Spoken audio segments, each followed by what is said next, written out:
ಯುವಚೇತನ ಯುವ ಸಾಧಕರನ್ನು ಗುರುತಿಸಿ ಪ್ರೋತ್ಸಾಹಿಸುವುದರ ಜೊತೆಗೆ ಯುವ ಪೀಳಿಗೆಗೆ ಸ್ಫೂರ್ತಿ ತುಂಬುವ ಕಾರ್ಯಕ್ರಮ.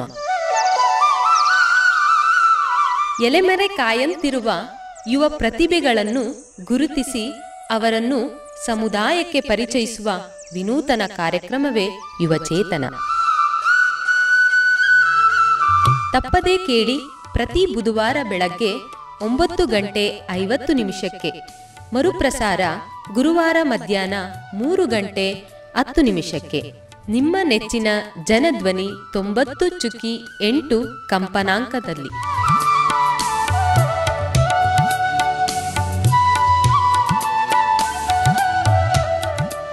ಪ್ರೀತಿಯ ಕೇಳುಗರಿಗೆಲ್ಲ ನಮಸ್ಕಾರ. ನೀವು ಕೇಳ್ತಾ ಇದ್ದೀರಾ ಜನಧ್ವನಿ ರೇಡಿಯೋ. ಇದು 90.8 ಕಂಪನಾಂಕದಲ್ಲಿ ಸರಗೂರಿನಿಂದ ಪ್ರಸಾರವಾಗುತ್ತಿರುವ ಮೈಸೂರಿನ ಮೊಟ್ಟಮೊದಲ ಸಮುದಾಯ ರೇಡಿಯೋ. ನಾನು ನಿಮ್ಮ ರೇಡಿಯೋ ಗೆಳೆಯ ಶ್ರೀಕಾಂತ್ ಸರಗೂರು. ಯುವ ಪ್ರತಿಭೆಗಳನ್ನು ಗುರುತಿಸಿ ಪ್ರೋತ್ಸಾಹಿಸುವುದರ ಜೊತೆಗೆ ಯುವ ಪೀಳಿಗೆಗೆ ಸ್ಫೂರ್ತಿ ತುಂಬುವ ಯುವಚೇತನ ಕಾರ್ಯಕ್ರಮಕ್ಕೆ ಪ್ರೀತಿಪೂರ್ವಕ ಸ್ವಾಗತವನ್ನು ಕೋರುತ್ತಿದ್ದೇನೆ. ಕೇಳುಗರೆ, ಈ ದಿನದ ಯುವಚೇತನ ಕಾರ್ಯಕ್ರಮದಲ್ಲಿ ಭಾಗವಹಿಸುತ್ತಿರುವ ಪ್ರತಿಭೆಯ ಕುರಿತು ಹೇಳೋದಾದರೆ, ಇವರು ಮೂರ್ತಿ ಚಿಕ್ಕದಾದರೂ ಕೀರ್ತಿ ದೊಡ್ಡದು ಎಂಬ ಮಾತಿಗೆ ಬಹಳ ಸೂಕ್ತವಾದ ನಿದರ್ಶನವಾಗಿದ್ದಾರೆ. ವನಸಿರಿ ನಾಡಿನಲ್ಲಿ ಹುಟ್ಟಿ ಕನ್ನಡದ ಖ್ಯಾತ ಕಾರ್ಯಕ್ರಮವಾದ ಜಿ ಕನ್ನಡದ ಡ್ರಾಮಾ ಜೂನಿಯರ್ಸ್ನಲ್ಲಿ ಭಾಗವಹಿಸಿ ತಮ್ಮ ಕಲಾ ಪ್ರತಿಭೆಯನ್ನು ಪ್ರದರ್ಶಿಸುವ ಮೂಲಕ ತಾಲೂಕಿಗೆ ಕೀರ್ತಿಯನ್ನು ತಂದ ಪ್ರತಿಭೆ. ನಟನೆ, ನೃತ್ಯ ಹಾಗೂ ಹಾಡುಗಾರಿಕೆ ಪ್ರತಿಭೆಯಿಂದ ಜನರನ್ನು ಮನರಂಜಿಸಿ ಗ್ರ್ಯಾಂಡ್ ಫಿನಾಲೆಯವರೆಗೂ ತಲುಪಿದ್ದರು. ಹೀಗೆ ತಮ್ಮ ಕಲಾ ಪ್ರತಿಭೆಯಿಂದ ಚಿಕ್ಕ ವಯಸ್ಸಿನಲ್ಲೇ ವಿವಿಧ ಕಲೆಗಳಲ್ಲಿ ತೊಡಗಿಸಿಕೊಳ್ಳುತ್ತಾ ಇಡೀ ರಾಜ್ಯವೇ ಮೆಚ್ಚುವ ಹಾಗೆ ಡ್ರಾಮಾ ಜೂನಿಯರ್ಸ್ನಲ್ಲಿ ಜನರನ್ನು ಮನರಂಜಿಸಿ ತಾಲೂಕಿಗೆ ಕೀರ್ತಿಯನ್ನು ತಂದಂತಹ ಡ್ರಾಮಾ ಜೂನಿಯರ್ಸ್ ಕಾರ್ಯಕ್ರಮದ ಫೈನಲಿಸ್ಟ್ ಆದಂತಹ ಎಚ್.ಡಿ. ಕೋಟೆ ಪಟ್ಟಣದ ಕುಮಾರಿ ವಿಶಾಖರವರು ಇಂದಿನ ಯುವಚೇತನ ಕಾರ್ಯಕ್ರಮದಲ್ಲಿ ನಮ್ಮ ಜೊತೆ ಇದ್ದಾರೆ. ಹಾಗಾದರೆ ಬನ್ನಿ, ಅವರನ್ನ ಕಾರ್ಯಕ್ರಮಕ್ಕೆ ಸ್ವಾಗತಿಸಿ ಮತ್ತಷ್ಟು ಮಾಹಿತಿಯನ್ನು ತಿಳಿದು ಬರೋಣ. ವಿಶಾಖ ಅವರೇ, ಕಾರ್ಯಕ್ರಮಕ್ಕೆ ಸ್ವಾಗತ. Thank you. ಮೊದಲಿಗೆ ತಮಗೆ ಅಭಿನಂದನೆಗಳು. ತಾವು ಒಬ್ಬ ತಾಲೂಕಿನ ಯುವ ಪ್ರತಿಭೆಯಾಗಿ ಕನ್ನಡದ ಖ್ಯಾತ ಕಾರ್ಯಕ್ರಮ ಡ್ರಾಮಾ ಜೂನಿಯರ್ಸ್ನಲ್ಲಿ ಭಾಗವಹಿಸಿ ಅದರಲ್ಲೂ ಫೈನಲಿಸ್ಟ್ ಸ್ಪರ್ಧಿಯಾಗಿ ಸಹ ಹೊರಹೊಮ್ಮಿದ್ದು ತಮ್ಮ ಕಲಾ ಪ್ರತಿಭೆಯಿಂದ ಜನರನ್ನು ಮನರಂಜಿಸಿದ್ದು ನಮ್ಮ ತಾಲೂಕಿಗೆ ಒಂದು ಕೀರ್ತಿಯನ್ನು ತಂದಂಥದ್ದು, ಇದೆಲ್ಲವನ್ನು ಕುರಿತು ಒಂದು ಮೆಚ್ಚುಗೆಯನ್ನು ಸೂಚಿಸ್ತಾ ತಮಗೆ ಮತ್ತೊಮ್ಮೆ ಅಭಿನಂದನೆಗಳನ್ನು ತಿಳಿಸೋದಕ್ಕೆ ಇಷ್ಟಪಡ್ತೀನಿ. ಥ್ಯಾಂಕ್ಸ್. ತಮ್ಗೆ ಹೇಗೆ ಅನಿಸ್ತಾ ಇದೆ ಈ ರೀತಿಯ ಕಲೆಗಳಲ್ಲಿ ತೊಡಗಿಸ್ಕೊಳ್ತಾ ಕಾರ್ಯಕ್ರಮಗಳಲ್ಲಿ ಭಾಗವಹಿಸ್ತಾ ಕರ್ನಾಟಕದ ಜನರಲ್ಲಿ ತಮ್ಮ ಹೆಸರನ್ನ ಹೇಳ್ಕೊಳ್ಳೋ ಮಟ್ಟಿಗೆ ಈ ಚಿಕ್ಕ ವಯಸ್ಸಲ್ಲೇ ಬೆಳೆದು ನಿಂತಿದ್ದೀರಾ? ಹೇಗಿದೆ ಖುಷಿ? ಮೊದಲನೇದಾಗಿ ನನಗೆ ಡ್ಯಾನ್ಸು, ಆ್ಯಕ್ಟಿಂಗ್ ಎಲ್ಲ ತುಂಬ ಇಷ್ಟ. ಯಾವುದನ್ನ ಇಷ್ಟಪಟ್ಟು ಕಲಿತೀವಿ ಅದು ಜಾಸ್ತಿ ಕಷ್ಟ ಆಗಲ್ಲ. ಅದು ನನಗೂ ಅದೇ ಥರ ಅನ್ನಿಸ್ತು. ಮತ್ತು ಪ್ರಾಕ್ಟೀಸ್ ಎಷ್ಟು ಮಾಡ್ತೀವೋ ನಮಗೆ ಅಷ್ಟು ಇನ್ವಾಲ್ವ್ ಆಗೋಕ್ಕೆ ಈಸಿ ಆಗುತ್ತೆ. ಆ್ಯಂಡ್ ಇನ್ನೊಂದೇನಂತಂದರೆ ಪ್ರೋಗ್ರಾಮ್ಸ್ಗೆಲ್ಲ ಹೋದಾಗ ಜನ ಕೂಡ ಪ್ರೀತಿ ನೋಡಿದ್ರೇ ನಾನು ಇನ್ನೂ ಕಲಿಯೋದಿದೆ, ಇನ್ನೂ ಇನ್ವಾಲ್ವ್ ಆಗಬೇಕು, ಇದು ಸಾಲಲ್ಲ ಅಂತ ಅನಿಸುತ್ತೆ. ಅದು ಪ್ರಾಕ್ಟೀಸ್ ಮಾಡ್ತಾ ಮಾಡ್ತಾ ನನಗೆ ಅದರ ಬೆಲೆ ಗೊತ್ತಾಯಿತು. ಮತ್ತು ಅದರಲ್ಲಿ ಇನ್ವಾಲ್ವ್ ಆಗೋಕ್ಕೆ ಇನ್ನೂ ಸ್ವಲ್ಪ ಹೆಲ್ಪ್ ಆಯಿತು. ಹಾಗಿದ್ರೆ ನಿಮಗೆ ಈ ನಟನೆ, ನೃತ್ಯ, ಹಾಡುಗಾರಿಕೆ ಇವುಗಳ ಮೇಲೆ ಆಸಕ್ತಿ ಹೇಗೆ ಮೂಡ್ತು? ಏನಾದರೂ ಪ್ರೇರಣೆ ಆಯಿತಾ? ಇಲ್ಲ, ನನಗೆ ಡ್ಯಾನ್ಸ್ ಅಂದರೆ ತುಂಬ ಇಂಟ್ರೆಸ್ಟು. ಅದು ಬರೋಕ್ಕೆ ನಮ್ಮ ಅಮ್ಮನೇ ಕಾರಣ. ಯಾಕಂತಂದರೆ ಚಿಕ್ಕದ್ರಿಂದ ನಾನು ಪ್ರಾಕ್ಟೀಸ್ ಮಾಡಿದ್ದೆ. ನಾನು 9 ಮಂತ್ಸ್ ಇದ್ದಾಗಲೇ ನಮ್ಮ ಅಮ್ಮ ನನಗೆ ಮ್ಯೂಸಿಕ್ ಎಲ್ಲ ಹಾಕ್ಸಿ ಎಲ್ಲ ಪ್ರಾಕ್ಟೀಸ್ ಮಾಡಿಸ್ತಿದ್ರು. ಅದಕ್ಕಾಗಿ ಡ್ಯಾನ್ಸ್ ಇಷ್ಟ. ಬಟ್ ಸಿಂಗಿಂಗ್ ಮೇಲೆ ನನಗೆ ಅಷ್ಟು ಇಂಟ್ರೆಸ್ಟೇ ಇರಲಿಲ್ಲ. ಆದರೆ ಕ್ಲಾಸಿಕಲ್ಗೆ ಯಾವಾಗ ಭರತನಾಟ್ಯಮ್ಗೆ ಹೋದಾಗ ಅಲ್ಲಿ ತುಂಬ ಇಷ್ಟ ಆಯಿತು ನನಗೆ. ಮ್ಯೂಸಿಕ್ಕು ಯೂಸ್ ಆಗುತ್ತೆ ಅಂತ ನಮ್ಮ ಅಮ್ಮನೇ ಹೇಳಿದ್ದು. ಫಸ್ಟ್ ಏನು ಯಾರೆಲ್ಲ ಕಲಿತಾರೆ ಇದನ್ನ ಅಂತ ಅಂದ್ಕೊಂಡೋದೆ. ಆದರೆ ಇವಾಗ ಅದೇ ನನಗೆ ಸಿಂಗಿಂಗು ಪ್ಲಸ್ ಪಾಯಿಂಟ್ ಆಗ್ತಿದೆ. ಯಾಕಂದರೆ ಪ್ರೋಗ್ರಾಮ್ಸ್ಗೆ ಹೋದಾಗ ಒಂದು ಹಾಡು ಹೇಳಿ ಅಂದಾಗ ಇವಾಗ ಅದ್ರದ್ದು ಬೆಲೆ ಗೊತ್ತಾಗ್ತಿದೆ ನನಗೆ. ಈ ಕಡೆ ವೆಸ್ಟರ್ನು, ಈ ಕಡೆ ಭರತನಾಟ್ಯಮು, ಮ್ಯೂಸಿಕ್ಕು 3 ಕಲಿತ್ರೆ ನಮಗೆ ಒಂದು ಯೂಸ್ ಅಂತ ಇಷ್ಟ ಆಯಿತು. ಹಂಗೆ ಹೋಗ್ತಾ ಹೋಗ್ತಾ ಪ್ರಾಕ್ಟೀಸ್ ಮಾಡ್ತಾ ಮಾಡ್ತಾ 3 ಮೇಲೂ ಜಾಸ್ತಿ ಆಸಕ್ತಿ ಬಂತು. ಪ್ರಸ್ತುತ ಎಷ್ಟನೇ ತರಗತಿ ಓದ್ತಾ ಇದ್ದೀರಾ? ಯಾವ ಶಾಲೆಯಲ್ಲಿ ಓದ್ತಾ ಇದ್ದೀರಾ? ತಮ್ಮ ಕುಟುಂಬದಲ್ಲಿ ಯಾರ್ಯಾರೆಲ್ಲ ಇದ್ದೀರಾ? ಅವ್ರ ಪರಿಚಯವನ್ನು ಮಾಡ್ಕೊಳ್ಳಿ. ನಾನು 7th ಸ್ಟ್ಯಾಂಡರ್ಡ್ ಓದ್ತಾ ಇದ್ದೀನಿ. ಎಚ್.ಡಿ. ಕೋಟೆಯಲ್ಲಿರುವಂಥ ಸೆಂಟ್ ಜೋಸೆಫ್ ಸೆಂಟ್ರಲ್ ಶಾಲೆಯಲ್ಲಿ ಓದ್ತಾ ಇದ್ದೀನಿ. ನಮ್ಮ ಅಮ್ಮನ ಹೆಸರು ರಮ್ಯಾ, ನಮ್ಮ ಅಪ್ಪನ ಹೆಸರು ನವೀನ್ ಹೆಚ್.ವಿ, ನಮ್ಮ ಚಿಕ್ಕಪ್ಪನ ಹೆಸರು ಪುನೀತ್. ನಾವು 4 ಜನ ಅಷ್ಟೇ ಇರೋದು ಮನೇಲಿ. ಹಾಗಿದ್ರೆ ಈ ನಟನೆ ಆಗಿರ್ಬೋದು, ನೃತ್ಯ ಆಗಿರ್ಬೋದು, ಇವುಗಳನ್ನು ಯಾರ ಬಳಿ ತರಬೇತಿ ಪಡ್ಕೊಂಡ್ರಿ? ಯಾವ್ಯಾವ ಸಮಯದಲ್ಲಿ ಅಭ್ಯಾಸ ಮಾಡ್ತಾ ಬಂದ್ರಿ? ನಾನು ಎಲ್ಲೂ ಕ್ಲಾಸ್ಗಳಿಗೆಲ್ಲ ಹೋಗಿಲ್ಲ. ಅಂತಂದ್ರೆ ಈ ಕ್ಲಾಸ್ಗೆ ಇಲ್ಲೇ ಹೋಗ್ತಾರೆ, ಇವಾಗೆಲ್ಲ ಕ್ಲಾಸು ಆ ಥರ ಎಲ್ಲ ಹೋಗೋ ಥರ ನಾನೆಲ್ಲೂ ಕ್ಲಾಸ್ಗೆ ಹೋಗಿಲ್ಲ. ನನಗೆ ಟೀಚರ್ ಅಂದರೆ ನಮ್ಮ ಅಮ್ಮನೇ ಡ್ಯಾನ್ಸ್ ಮಾಡಿಸೋದು, ನಮ್ಮ ಅಮ್ಮನೇ ಸಿಂಗಿಂಗ್ ಮಾಡಿಸೋದು. ಆಮೇಲೆ ಟಿವಿಲಿ ಡ್ರಾಮಾ ಜೂನಿಯರ್ಸ್ ಎಲ್ಲ ಬರ್ತಿತ್ತಲ್ಲ, ಅದನ್ನೆಲ್ಲ ತೋರಿಸಿ ಆ್ಯಕ್ಟಿಂಗ್ ಎಲ್ಲ ಹೇಳ್ಕೊಡೋದು, ಅದೆಲ್ಲ ಮಾಡ್ತಿದ್ರು. ಡ್ಯಾನ್ಸ್ ಎಲ್ಲ ನಮ್ಮ ಅಮ್ಮನೇ ಹೇಳ್ಕೊಟ್ಟಿದ್ದು. ಏನು ಮ್ಯೂಸಿಕ್ಕು ಮತ್ತು ಕ್ಲಾಸಿಕಲ್ ಮಾತಾಡಿದೆ ಅದಕ್ಕೆ ಮಾತ್ರ ನಾನು ಕ್ಲಾಸ್ಗೆ ಹೋಗಿದ್ದು. ಸ್ವಲ್ಪ ದೊಡ್ಡೋಳಾದ್ಮೇಲೆ ಡ್ಯಾನ್ಸ್ ಕ್ಲಾಸಿಗೆ ಹೋಗ್ತಿದ್ದೆ ಕೋಟೆಯಲ್ಲಿ. ಆದರೆ ಅದು ಕೊರೋನಾ ಲಾಕ್ಡೌನ್ ಆದ್ಮೇಲೆ ಮುಚ್ಚೋಯ್ತು. ಆದರೆ ಚಿಕ್ಕದ್ರಿಂದ ನಮ್ಮ ಅಮ್ಮನೇ ನನಗೆಲ್ಲ ಟೀಚರ್ ಅಂತಂದ್ರೆ ನಮ್ಮ ಅಮ್ಮನೇ. ನಟನೆಯನ್ನೆಲ್ಲ ತಾವು ಟಿವಿ ಕಾರ್ಯಕ್ರಮಗಳೆಲ್ಲ ನೋಡಿ ಅಭ್ಯಾಸ ಮಾಡ್ತಾ ಇದ್ರಿ.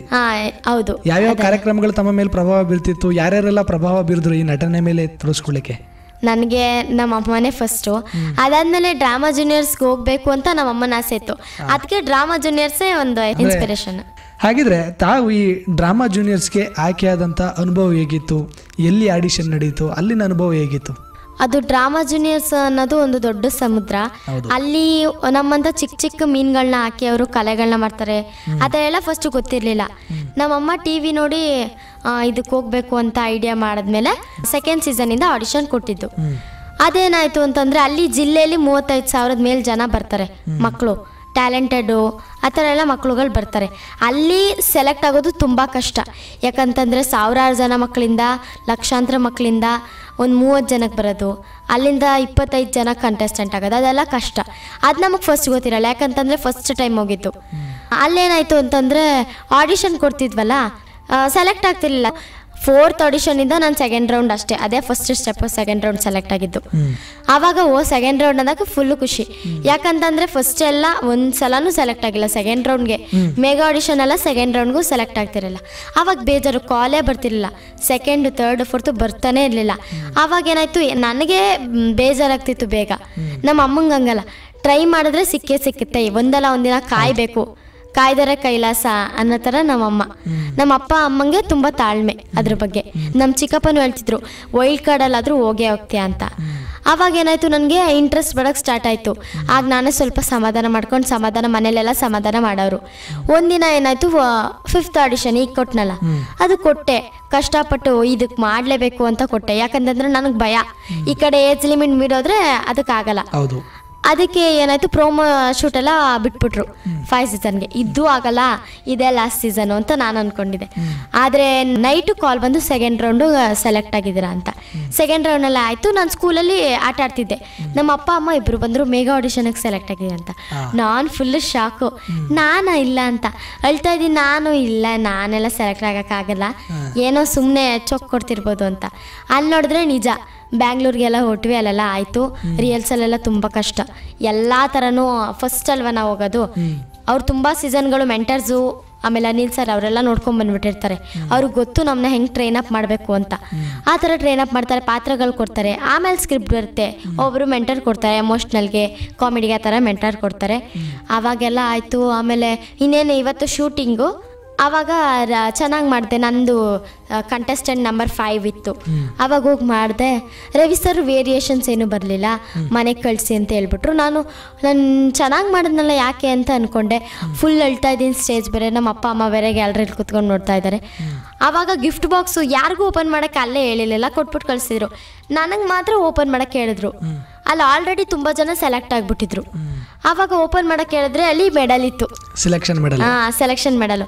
ಆವಾಗ ಗೊತ್ತಾಯ್ತು ಚೆನ್ನಾಗಿ ಮಾಡಿರೋದಕ್ಕೆ ಸರ್ಪ್ರೈಸಾಗಿ ಕೊಟ್ಟಿರೋದು ಅಂತ. ಆವಾಗ ರಚ್ಚು ಮ್ಯಾಮು, ಲಕ್ಷ್ಮಿ ಅಮ್ಮ ಮತ್ತು ರವಿ ಸರ್ ಎಲ್ಲರೂ ಚೆನ್ನಾಗಿ ಮಾಡ್ತೀಯಾ, ನಾವು ಸುಮ್ಮನೆ ಚೊಕ್ ಕೊಟ್ಟಿದ್ದು, ಹಂಗೆಲ್ಲ ಅಳಬಾರ್ದು ಅಂತ ಧೈರ್ಯ ಹೇಳಿ ತುಂಬ ಚೆನ್ನಾಗಿ ಮಾಡಿದೆ. ಆ ಥರ ಎಮೋಷನ್ ಎಲ್ಲ ಬರೋದು ಕಷ್ಟ, ಚೆನ್ನಾಗಿ ಮಾಡಿದೆ ಅಂತ ಹೊಗಳಿದ್ರು. ಅಂದರೆ ನೀವು 2ನೇ ಸೀಸನಿಂದನೂ ಕೂಡ ಆಡಿಷನ್ ಕೊಡಲಿಕ್ಕೆ ಶುರು ಮಾಡಿದ್ರೆ, ಆದರೆ 5ನೇ ಸೀಸನ್ಗೆ ಮಾತ್ರ ನೀವು ಸೆಲೆಕ್ಟ್ ಆಗಿದ್ದು. ಅದರ ಪ್ರಯತ್ನ ನಿರಂತರವಾಗಿದ್ದರೆ ಪ್ರತಿಫಲ ಸಿಗುತ್ತೆ ಅನ್ನೋದಕ್ಕೆ ಈ ನಿಮ್ಮ ಘಟನೆಗಳೇ ನಿದರ್ಶನಗಳು. ಹೌದು. ಈಗ ತಾವು ಕೆಲವೊಂದು ಸ್ಕಿಟ್ಗಳನ್ನು ಉತ್ತಮ ಪ್ರದರ್ಶನ ಮಾಡಿದಂಥ ಸಂದರ್ಭದಲ್ಲಿ ರವಿಚಂದ್ರನ್ ಅವರಾಗಿರ್ಬೋದು, ಲಕ್ಷ್ಮಿ ಅಮ್ಮ ಆಗಿರ್ಬೋದು, ಮತ್ತು ರಚಿತಾರಾಮ್ ಅವರು ಕೂಡ ತುಂಬ ಪ್ರಶಂಸೆಯನ್ನು ತಮ್ಮ ಬಗ್ಗೆ ಕೊಡ್ತಾ ಇದ್ರು. ತಮ್ಮನ್ನ ಹತ್ರ ಕರ್ಕೊಂಡು ನಿಮ್ಮ ಬಗ್ಗೆ ಹೇಳೋದಾಗಿರ್ಬೋದು, ಪ್ರತಿಯೊಂದನ್ನ ನಾವು ಕಾರ್ಯಕ್ರಮಗಳಲ್ಲಿ ನೋಡಿದ್ದೀವಿ. ಆಗ ಎಷ್ಟು ಖುಷಿ ಆಗ್ತಾ ಇತ್ತು ಆ ಒಳ್ಳೊಳ್ಳೆ ಕಲಾವಿದರುಗಳು ತಮ್ಮನ್ನ ಪ್ರಶಂಸೆ ಮಾಡಿದಾಗ. ನನಗೆ ತುಂಬ ಇಷ್ಟ ರಚಿತಾರಾಮ್ ಮ್ಯಾಮು, ಲಕ್ಷ್ಮಿ ಅಮ್ಮ, ರವಿ ಸರ್ ಅಂತಂದರೆ. ಯಾಕಂದರೆ ಅವ್ರ ಮೂವೀಸ್ನೇ ನೋಡ್ತಿದ್ದಿದ್ದು ನಾನು ಯಾವತ್ತೂ ಅಂದ್ಕೊಂಡಿರ್ಲಿಲ್ಲ ಅಷ್ಟು ದೊಡ್ಡ ಸೆಲೆಬ್ರಿಟೀಸ್ನ ನಾನು ಮೀಟ್ ಮಾಡ್ತೀನಿ ಅಂತ.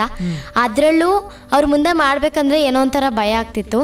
ಆದರೂ ಅವರೆಲ್ಲ ಮೆಂಟರ್ಸ್ ಎಲ್ಲ ಪ್ರಾಕ್ಟೀಸ್ ಕೊಟ್ಟು ನಮ್ಮ ಅಮ್ಮನೂ ರೂಮ್ಗೆ ಹೋದಾಗ ಪ್ರಾಕ್ಟೀಸ್ ಮಾಡಿಸಿ ಎಲ್ಲ ಆದಾಗ ಸ್ವಲ್ಪ 1-2 ವಾರ ಆದಮೇಲೆ ಫಿಯರ್ ಹೋಗಿ ಎಲ್ಲ ಚೆನ್ನಾಗಿ ಮಾಡಿದಾಗ ನಂದೇ ಸ್ಟೈಲು ಮತ್ತು ನಂದೇ ಒಂದು ಬಾಡಿ ಲ್ಯಾಂಗ್ವೇಜ್ ಎಲ್ಲ ಬೆಳೆಸಿದಾಗ ರವಿ ಸರ್ ನಮ್ಮ ಹುಡುಗಿ ಅಂತೆಲ್ಲ ಹೊಗಳೋದು. ರಚ್ಚು ಮ್ಯಾಮ್ ಅದೇ ಜೂನಿಯರ್ ರಚಿತಾರಾಮ್ ಸ್ಕಿಟ್ ಮಾಡಿದಾಗ ಖುಷಿ ಪಡೋದು, ತಪ್ಕೊಳ್ಳೋದು. ಅವ್ರು ಸೆಲೆಬ್ರಿಟಿ ಅನ್ನೋದಕ್ಕಿಂತ ಮರೆತು ನಮ್ಮ ಜೊತೆ ಮಕ್ಕಳಾಗಿ ಬರ್ತಿದ್ದು ಇನ್ನೂ ಖುಷಿ. ಲಕ್ಷ್ಮಿ ಅಮ್ಮ ಹೊಗಳೋದು, ಜೂನಿಯರ್ ರಚಿತಾರಾಮ್ ಅಂತ ಆನಂದಣ್ಣ ಅನ್ನೋದು, ಅದೆಲ್ಲ ನಂಗೆ ತುಂಬ ಖುಷಿ. ಎಷ್ಟು ತಿಂಗಳ ಕಾಲ ಈ ಕಾರ್ಯಕ್ರಮ ನಡೆಯಿತು? ಎಷ್ಟು ದಿನಗಳವರೆಗೆ ನೀವು ಆ ಬೆಂಗಳೂರಲ್ಲೇ ಇದ್ದು ಈ ಕಾರ್ಯಕ್ರಮದಲ್ಲಿ ಭಾಗವಹಿಸಿದ್ರಿ? ಅಲ್ಲಿನ ಅನುಭವ ಹೇಗಿತ್ತು? ತುಂಬ ಚೆನ್ನಾಗಿತ್ತು. ಫಸ್ಟ್ ಹೋದಾಗ ಇಷ್ಟೇ ತಿಂಗಳಿರುತ್ತೆ ಆ ಥರ ಎಲ್ಲ ಗೊತ್ತಿರಲಿಲ್ಲ. ಯಾಕಂತಂದರೆ ನಾವು ತುಂಬ ಎಕ್ಸ್ಪೀರಿಯನ್ಸು ಇರಲಿಲ್ಲ ಅದರಲ್ಲಿ. ಫಸ್ಟ್ ಸೀಸನ್ ಅಲ್ವಾ, ಯಾರಿಗೂ ಅಷ್ಟು ಗೊತ್ತಿರಲ್ಲ. ಅಲ್ಲಿ ಏನಾಯ್ತಂದರೆ 5 months ಇತ್ತು ಒಟ್ಟು ಶೂಟಿಂಗ್ ಏನಂತಂದರೆ ಪ್ರೀ ಶೂಟಿಂಗ್ ಮಾಡ್ಕೋತಾರೆ. ಸ್ಯಾಟರ್ಡೆ ಹಾಕ್ಬೇಕಂದ್ರೆ ಟ್ಯೂಸ್ಡೇ, ಯಾಕಂದರೆ ಎಡಿಟಿಂಗ್ ಎಲ್ಲ ಮಾಡಬೇಕಲ್ಲ, ಆ ಥರ ಎಲ್ಲ ಮಾಡಬೇಕಲ್ಲ, ಅದಕ್ಕೆ ಆ ಥರ ಶೂಟಿಂಗ್ ಮಾಡ್ಕೋತಾರೆ. ಅಲ್ಲಿ 5 months ಸ್ಕ್ರಿಪ್ಟ್ ಎಲ್ಲ ಕೊಡ್ತಾಯಿದ್ರು ನಮಗೆ ಮೆಂಟರ್ಸು. ಮಂಜುನಾಥ್ ಬಡ್ಗೇರ್ ಸರು, ವಿಜಯ್ ಶೆಟ್ಟಿ ಸರು, ಪ್ರಭು ಸರು, ಗಣಪ ಸರು, ಇವರೆಲ್ಲ ಕಾಮಿಡಿಗೆ ಎಮೋಷ್ನಲ್ಗೆ ಎಲ್ಲ ಇರ್ತಿದ್ರು.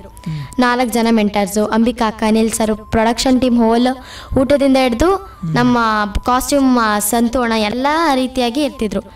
ಅಲ್ಲಿ ಏನಂತಂದರೆ ನಮಗೆಲ್ಲ ರೂಮ್ಸ್ ಎಲ್ಲ ಕೊಟ್ಟಿರ್ತಾರೆ, ಶೂಟಿಂಗ್ ಎಲ್ಲ ನಡೆಯುತ್ತೆ.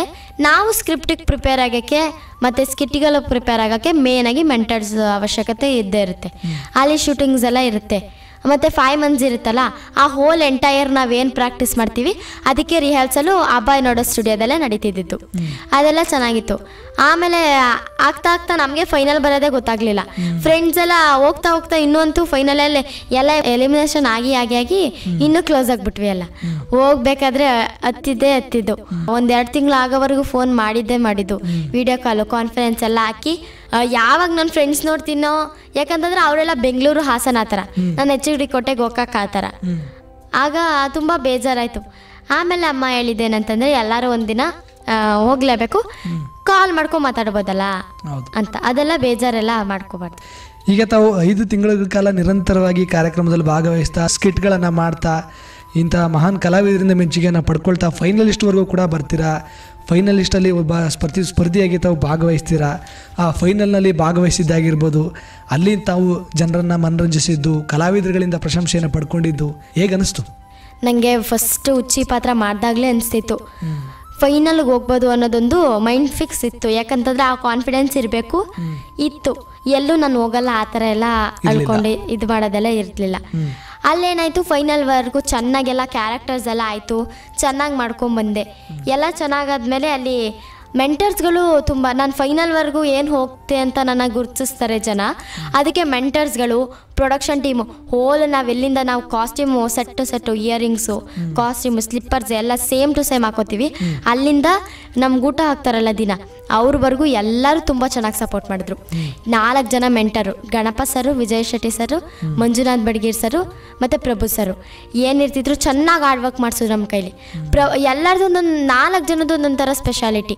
ಪ್ರಭು ಸರ್ದು ಬೆಳಗ್ಗೆ 6 ಗಂಟೆಗೆ ಎದ್ಬಿಟ್ಟು ವಾಕಿಂಗ್ ಕರ್ಕೊಂಡು ಹೋಗೋದು ಕಾಡಲ್ಲೆಲ್ಲ. NSS ಭವನಲ್ಲಿ ಒಂದೊಂದು ಸಲ ಇರ್ತಿತ್ತು ರಿಹರ್ಸಲ್ಲು, ಅಲ್ಲೆಲ್ಲ ಕಾಡಲ್ಲಿ ವಾಕಿಂಗ್ ಮಾಡ್ಕೋತಿದ್ರು.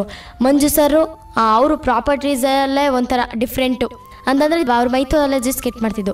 ದೇವ್ರುಗಳಿಗೆ ಯಾವ ಥರ ಯೂನಿಕ್ ಆಗಿರೋದು ಮಾಡ್ಬೋದು, ಮೇಕಪ್ಪೇ ಡಿಫ್ರೆಂಟಾಗಿ ಮಾಡ್ಬೋದು. ಅದು ಗಣಪ ಸರ್ ಏನಂತಂದರೆ ಯಾವುದು ಸ್ಕಿಟ್ಟಲ್ಲಿ ಕಾಮಿಡಿ ಆಗಿರೋದು ಪಂಚಸ್ ಹಾಕೋಬೋದು ಆ ಥರ.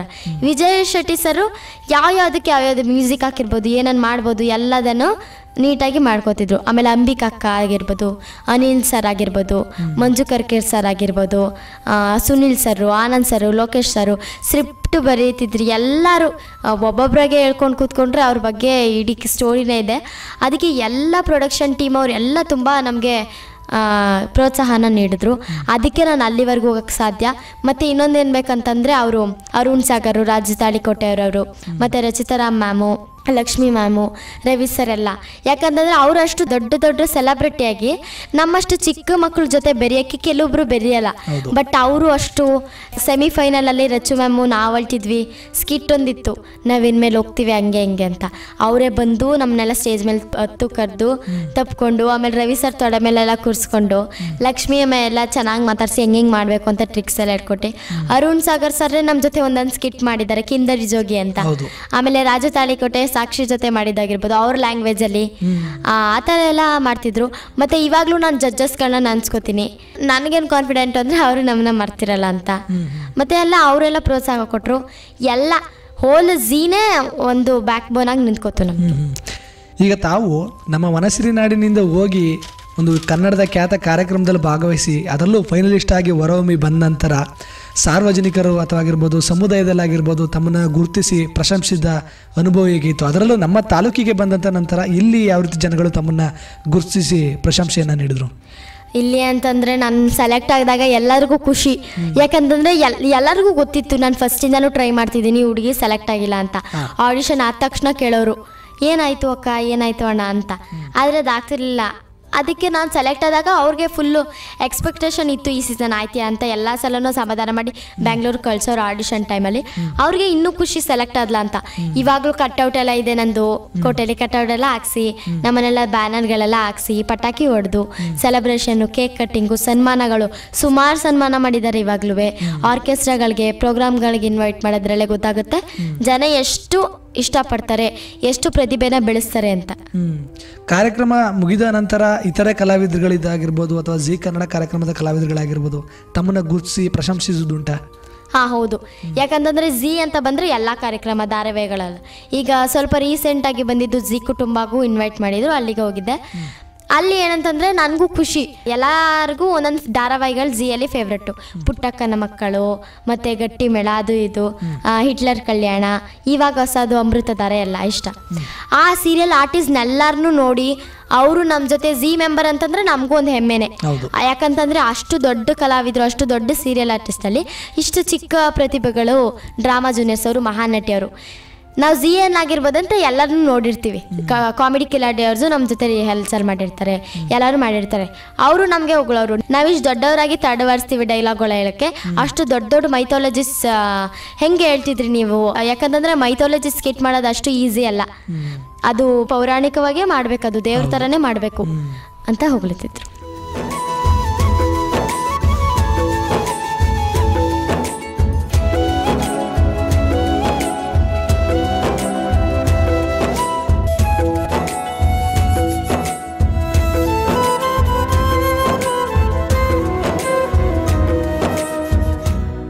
ತಾವು ಈ ಡ್ರಾಮಾ ಜೂನಿಯರ್ಸ್ನಲ್ಲಿ ನಟನೆಯನ್ನು ಮಾಡಿ ಜನರನ್ನು ಮನರಂಜಿಸೋ ಜೊತೆಗೆ ಭರತನಾಟ್ಯದಲ್ಲಿ ತೊಡಗಿಸ್ಕೊಂಡ ಬರ್ತಾ ಇದ್ದೀರಾ, ಹಾಡುಗಾರಿಕೆಯಲ್ಲೂ ತೊಡಗಿಸ್ಕೊಳ್ತಾ ಬರ್ತಾ ಇದ್ದೀರಾ.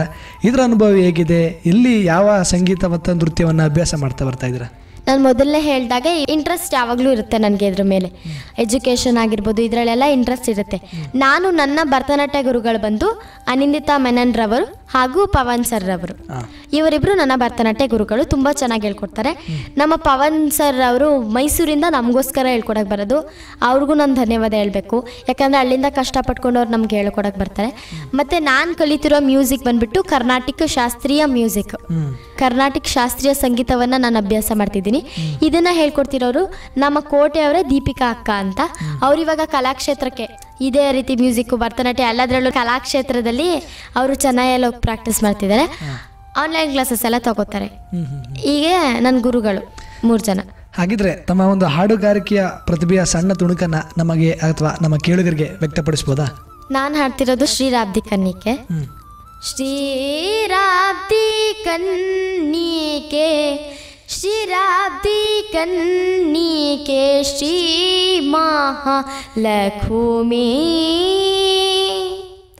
ಆರಿಗೆ ಆರಿಗೆ ಆರಿಗೆ ವಧುವಾದೆ, ಅಂಬುಜಾಕ್ಷಿ ಆರಿಗೆ ವಧುವಾದೆ.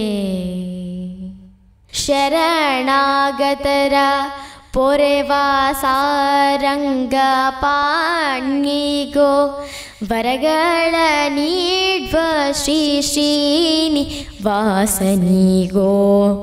ಶರಣಾಗತರ ಪೊರೆವ ಸಾರಂಗ ಪಾಣಿಗೋ, ವರಗಳ ನೀಡ್ವ ಶ್ರೀ ಶ್ರೀನಿವಾಸನಿಗೋ. ಕುರುಕುಲಾಂತಕ ನಮ್ಮ ರಾಜಗೋಪಾಲಗೂ,